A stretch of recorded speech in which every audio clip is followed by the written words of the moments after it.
সমস্ত ধর্মের মানুষকে, সে হিন্দু হোক, মুসলিম হোক, শিখ হোক, ইসাই হোক, সেই কোনো ধর্মীয় রাজনীতি না করে সমস্ত মানুষকে আগলে রেখেছে। তার তো যেটা উচিত, যেই মানুষটা শুধু উন্নয়নে কাজ করে গেছে, মানুষকে ভালো রাখার চেষ্টা করে গেছে, সে কন্যাশ্রী হোক, রূপশ্রী হোক, অনেকগুলো প্রকল্পের মাধ্যমে সে কোনোদিন দেখেনি এই মেয়েগুলো তার বাবা মারা কোন দল করে, বা ওই বাড়িটা, যে বাড়িটা আজকে অনেকগুলো বাড়ি অনেক মানুষ পেয়েছে, তারা কোন দল করে, তারা সিপিএম করে না, কংগ্রেস করে না, তারা টিএমসি করে, সেটা দেখেনি। তিনি শুধু মানুষের ভালো করার চেষ্টা করে গেছেন। তাহলে সে জিতবে না তো কে জিতবে? আমি বাংলার প্রত্যেকটা মানুষকে বলছি, আমরা জোর করবো না আপনাদেরকে ভোট দেওয়ার জন্য, কিন্তু আপনাদের বিবেক যদি একটু কথা বলে, তাহলে দেখবেন 15 বছর ধরে একজন মহিলা লড়াই করে, সংঘর্ষ করে, প্রত্যেক দিন কিছু না কিছু কখনো না কখনো হয়েই চলেছে, আমরা প্রত্যেক দিন টিভিতে দেখি। সেই মহিলা গত 15 বছর ধরে লড়াই করে নিজের জন্য নয়, বাংলার মানুষকে এক এবং ভালো রাখার চেষ্টা করে গেছে। যদি যেতে, তার মনে এরকম মানুষই জেতা উচিত। আজকে আমার দিন নয় বেশি কথা বলার, আজকে আমার গর্বের দিন, আজকে আমার ভালো লাগার দিন। কারণ ঘাটাল লোকসভা কেন্দ্রে, যেটা একটু আগেই বলছিলাম, যে দীর্ঘদিনের কষ্ট, দীর্ঘদিনের আবেগ, দীর্ঘদিনের চাওয়া, দীর্ঘদিনের পরিশ্রম, সেটা হচ্ছে ঘাটাল মাস্টার প্ল্যান, যেটা আজকে শুভ উদ্বোধন করলেন আমাদের মাননীয় মুখ্যমন্ত্রী। আমি আবার ঘাটাল লোকসভা কেন্দ্রের প্রত্যেকটা মানুষের তরফ থেকে দিদিকে হাত জোড় করে ধন্যবাদ জানাচ্ছি, এবং অভিষেক ব্যানার্জিকেও ধন্যবাদ জানাচ্ছি, কারণ 2024-এ তিনিও কথা দিয়েছিলেন, তিনিও কথা রেখেছেন। Thank you so much. বেশি সময় নেব না, ভালো থাকবেন এবং সবাইকে ভালো রাখবেন। অসংখ্য ধন্যবাদ। Thank you.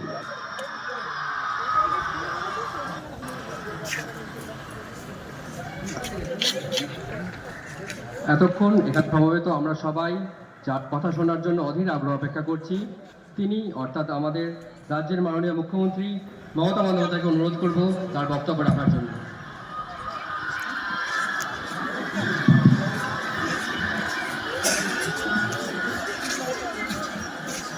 প্রথমে আমি অভিনন্দন জানাই আমার সকল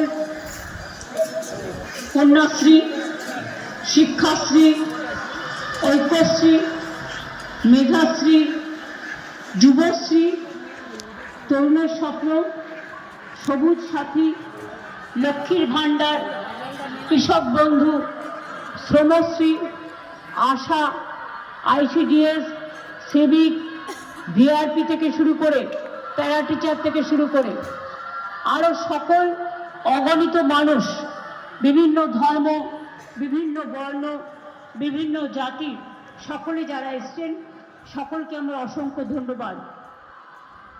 আমি প্রশাসনকে অভিনন্দন জানাচ্ছি, এত চাপের মধ্যেও তারা এই প্রোগ্রাম অর্গানাইজ করেছেন। এর আগেও ভোলে বোম, তারক বোম হয়ে গেছে, তারপরেও তবলিগি নামাজের প্রোগ্রাম হয়েছে, গঙ্গাসাগর হয়েছে, সব কিছুই তারা সুন্দরভাবে সমাপন করেছেন। সেই জন্য আমার মা ভাই বোনেরা, আমার এখানে অনেকে উপস্থিত আছেন, কিন্তু সবার নাম বলতে গেলে অনেক টাইম চলে যাবে। আমি দু একটা নাম বলি। দেব আপনাদের কাছে বললেন, রচনা বললেন, আমার এখানে প্রদীপদা মানুষ দাস নিয়াশিস করলেন নেই, কোর্টে কেস আছে, মিতালি আছে, ইন্দ্রনীল আছে, বেচা আছে, রঞ্জন ধারা আছেন, রত্না, তপন, অরিন্দম, রমেন্দু, ববি, প্রদীপদা মানুষ, আগে তো আমি বলেছি অলরেডি, তপন, সাথী, করবি, কাঞ্চন, কৃষ্ণ, সুবীর, মুন্না, কাশেম সিদ্দিকী, ফুরফুরা শরীফের পক্ষ থেকে, স্বামী লোকোত্তরানন্দজি, জয়রামবাটি কামারপুর উন্নয়ন পর্ষদের চেয়ারম্যান এবং সম্পাদক রামকৃষ্ণ মিশন। এছাড়াও আমার সাথে আছেন নন্দিনী চক্রবর্তী, চিফ সেক্রেটারি, মনীষ জয়ী, ওঙ্কার সিং মিনা, পীযূষ পান্ডে, নারায়ণ নিগম, অশোক প্রসাদ, শান্তনু বসু, উলগানথন, জওয়ালগি, শ্যাম সিং, ডিএম খুরশিদ আলী কাদরি এবং কামনাশী সহ আরো অনেকে।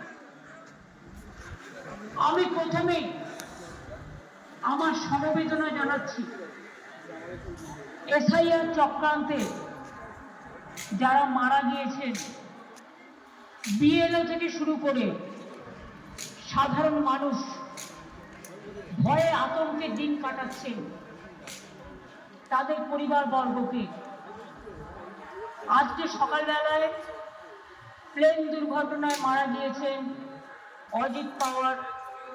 আমি দুঃখিত, আমি শোকাহত, আমি তাদের পরিবারকে সমবেদনা জানাচ্ছি। আমি প্রথমে বলি, শিবুর আমার ফেভারিট জায়গা। আমার আন্দোলনের একটা বড় অংশ জুড়ে, মানে 2006 থেকে 8 সিঙ্গুরের মাটিতে আমি অনেকদিন কাটিয়েছি, রাস্তায় পড়ে থেকেছি। সিঙ্গুরের মানুষরা কেউ বাড়ি থেকে মুড়ি নিয়ে এসছে, কেউ চিড়ে নিয়ে এসছে, কেউ নারকেল নাড়ু নিয়ে এসছে, কেউ বা সবজি নিয়ে এসছে, যারা ওখানে ধর্ণা দিত তাদের জন্য।